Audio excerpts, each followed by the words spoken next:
Let us discuss about Pulakeshi II. His reign is from 610 to 642 CE. Okay, he was one of the valiant or the most powerful king of the Chalukya dynasty. And how can we know about his victory, that is, or his power, with the various achievements he gained by expanding his territory. Okay, initially the first victory was over the place named Lat, which was a place in South Gujarat. And after that, again, he didn't leave Gujarat, he also conquered the North Gujarat, and which was a place Gurjar. Okay, after these victories, now he thought, why can't I show my valor by conquering Vengi region, which lies between the rivers Krishna and Godavari. So again one more achievement, मतलब और सोने पे सुहागा. So he got one more place added to his territory, and likewise he started conquering each and every place in the South India. Okay, then next achievement we can add to his territorial achievement or expansion is the victory over Andhra Pradesh. He also conquered Andhra Pradesh, and with all these achievements and expansion of his territory, he gradually transformed the capital Vatapi, from where he ruled, into a magnificent and a splendorous one. मतलब जितना territory वो gain करते उनको income आता है, तो उसको use करके वो अपना जो कैपिटल है जहाँ से वो रूल करते उसको और बेटर और एक्सपैंडिंग और बड़ा बनाते गए. ठीक है, उसमें बहुत सारे नए नए आर्ट और मैनिफेस्टेशंस लाने लग गए, एंड इसके वजह से बहुत ही ज़्यादा प्रोमिनेंट हो गया. ठीक है, अभी और इस तरीके से जब वो धीरे धीरे साउथ को कॉन्कर करते जा रहे थे, तो उसके वजह से 634 एडी में चालुक्यन डायनास्टी का जो रूल था ना, वो एकदम पीक पे था, मतलब एकदम टॉप पॉइंट पे था, उतने उन लोग फेमस थे. ठीक है, नेक्स्ट प्रोमिनेंट हिस्टोरिकल अचीवमेंट उनका है बैटल ऑफ नर्मदा. वो क्या था, जो किंग हर्षवर्धन थे, अभी उन्होंने कनौज तक तो सब कॉन्कर कर दिया, ऑफ कोर्स वो फेमस भी हो गए, तो अब उनको हुआ कि चलो मैं थोड़ा साउथ इंडिया की तरफ भी जाऊँ. तो उन्होंने क्या किया, वेस्ट की दौर से, वेस्टर्न मतलब साइड से नर्मदा रिवर को क्रॉस करके साउथ इंडिया में आने की कोशिश की. एंड उस टाइम पे पुलकेशी II को भी ये पता चल ही गया कि अब तो हर्षवर्धन आ रहा है. So what he decided, he also decided to have a battle with King Harshvardhan. So they had many battles with each other, but every now and then what happened, King Harshvardhan हार जाते थे and Pulakeshi II जीत जाते थे. So likewise king Harshvardhan का rule जो था वो कनौज तक ही रह गया, वो आगे नहीं आ सका. ठीक है, it couldn't extend beyond Narmada. So likewise Pulakeshi II was a strong and he used to rule very effectively in the whole South India, conquering smaller or the larger territories.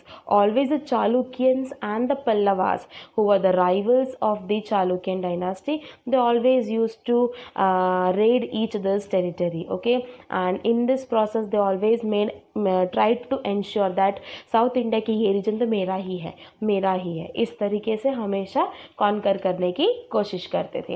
And इनकी ये जो अचीवमेंट है पुलकेशी II के, उसके वजह से Pulakeshi II को दक्षिणा पाथेश्वरा नाम से भी जाना जाता था, which means Lord of south, क्योंकि वो काफ़ी जगह उन्होंने कैप्चर कर लिया था. ठीक है, अब ये सिर्फ एक प्रोमिनेंट या पावरफुल किंग ही नहीं थे, इनको आर्ट और उसमें भी बहुत ही इंटरेस्ट था, art, paintings etcetera.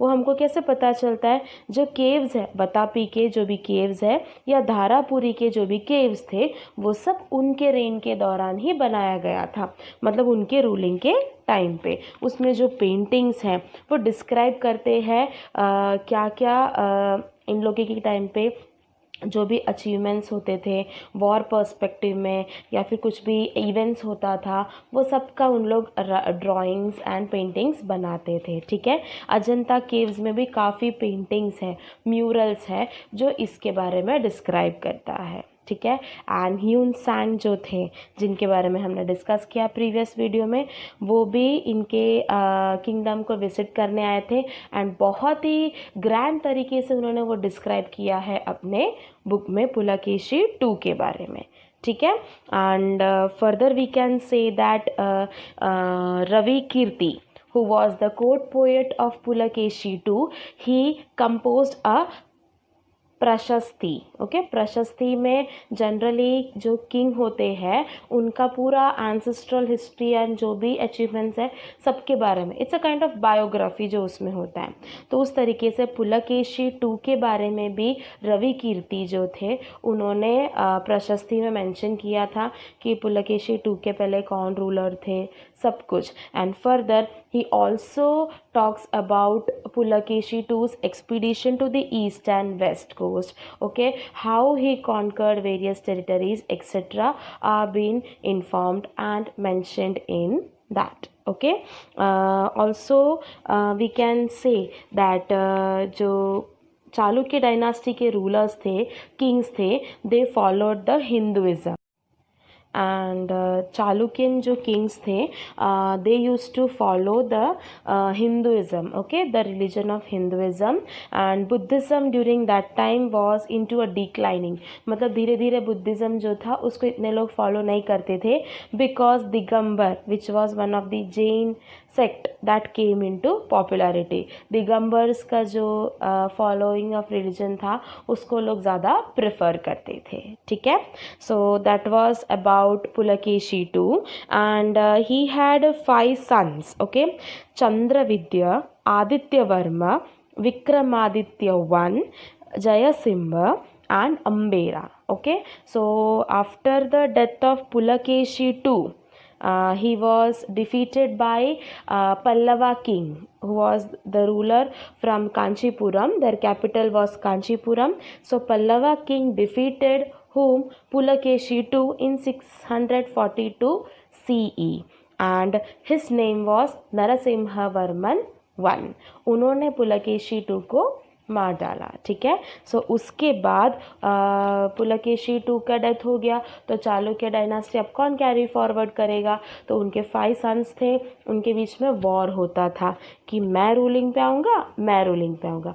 And finally ruling पे आते हैं विक्रमादित्य 1 एंड उन्होंने काफ़ी इफ़ेक्टिवली अपने भाइयों को सब हरा के अपना किंगडम को पूरा गेन किया, काफ़ी स्टेबलाइज भी किया, अचीवमेंट भी लाए। एंड उसके बाद जो था उनका जो बेटा विक्रमादित्य 2 भी थ्रोन पे आते हैं एंड वो भी सक्सेसफुली अपना जो चालुक्य डायनास्टी है उसको प्रोमिनेंट करने की कोशिश करते हैं, ठीक है। And king Harshvardhan died 5 years after him, तो पुलकेशी के डेथ के बाद 5 years के बाद किंग हर्षवर्धन का भी डेथ हो जाता है। And these two both were the contemporary rulers, मतलब उनका रेन या एरा ऑलमोस्ट सिमिलर टाइम पे था, ठीक है। So I hope you have understood the 2 big states, that is our first chapter. So if you have any query you can ask me in the evening between 6 to 7. I am sending you the question answers, the exercise which is given at the page number 6, okay. I am giving you the question answers, you have to write it in your notebook, okay. Plus I am giving one worksheet with it. It is fully based on objective, you have to solve that worksheet as well in the notebook, okay.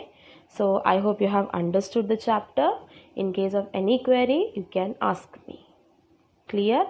If possible you have to prepare a web chart at the end of the chapter or in the beginning of the chapter. अगर आप लोग ने notebook में लिख दिया है तो no need to worry, you can prepare a web chart at the end of the chapter. How will you prepare? ऊपर एक बॉक्स में 2 big states लिखना, फिर 2 arrows देने का, ठीक है, नीचे से फ्लो चार्ट की तरह 2 arrows, एक में लिखोगे कनौज एंड दूसरे में लिखोगे वतापी। फिर जो भी इंफॉर्मेशन आपको उन दोनों के बारे में पता है उसको पॉइंट वाइज 5 to 6 पॉइंट्स में छोटे छोटे पॉइंट्स में मेंशन कर दो। क्यों करना है ये? ताकि इन केस फ्यूचर में आपको टेक्स्ट बुक नहीं रेफ़र करना है तो आप इस वेब चार्ट को देख सकते हो। It's not compulsory but if you prepare it that will be helpful to you. Okay, so thank you so much. Have a nice day.